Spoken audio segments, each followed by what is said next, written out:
નમસ્કાર દર્શક મિત્રો, બોટાદ દસ્તક ન્યૂઝમાં આપનું હાર્દિક સ્વાગત છે અને હું છું એલડી મકવાણા. આપ જોઈ રહ્યા છો બોટાદ દસ્તક ન્યૂઝ.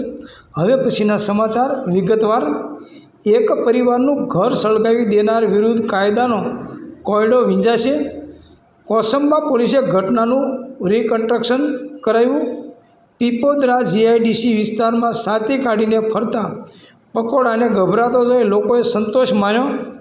સુરત જિલ્લાના પીપોદરા જીઆઈડીસીમાં એક સામાન્ય બાઇક અકસ્માત મોટી ઘટનામાં પરિણમ્યો હતો. જીઆઈડીસીમાં કામ કરતા ગોવિંદસિંહ રાજપૂતના 15 વર્ષીય પુત્ર પ્રિન્સને બાઇક એક મોપેડ સાથે અથડાઈ હતી.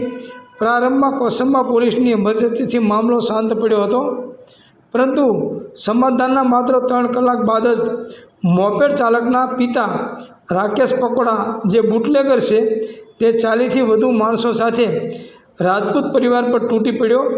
હુમલાખોરોએ પરિવારના સભ્યોને મારી લોહિયાળ કર્યા.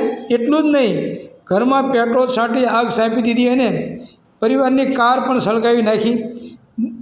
બાજુની દુકાનમાં પણ આગ લગાડી દીધી.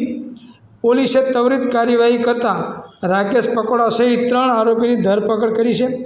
પોલીસે આરોપીઓને ઘટના સ્થળે લઈ જઈ ઘટનાનું રિકન્સ્ટ્રક્શન કર્યું છે.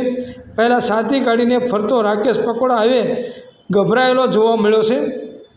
પોલીસે આરોપી વિરુદ્ધ કડક કાયદાકીય કાર્યવાહી શરૂ કરી છે. ઘટનામાં ઘાયલ થયેલા લોકોને હોસ્પિટલમાં સારવાર માટે ખસેડવામાં આવ્યા છે. સામાન્ય વિસ્તારમાં આ ઘટનાને લઈને ભારે ચકચાર મચી છે. સૌજન્ય દિવ્યા ભાસ્કર, બોટાદ દસ્તક ન્યૂઝ, એલડી મકવાણા, બોટાદ.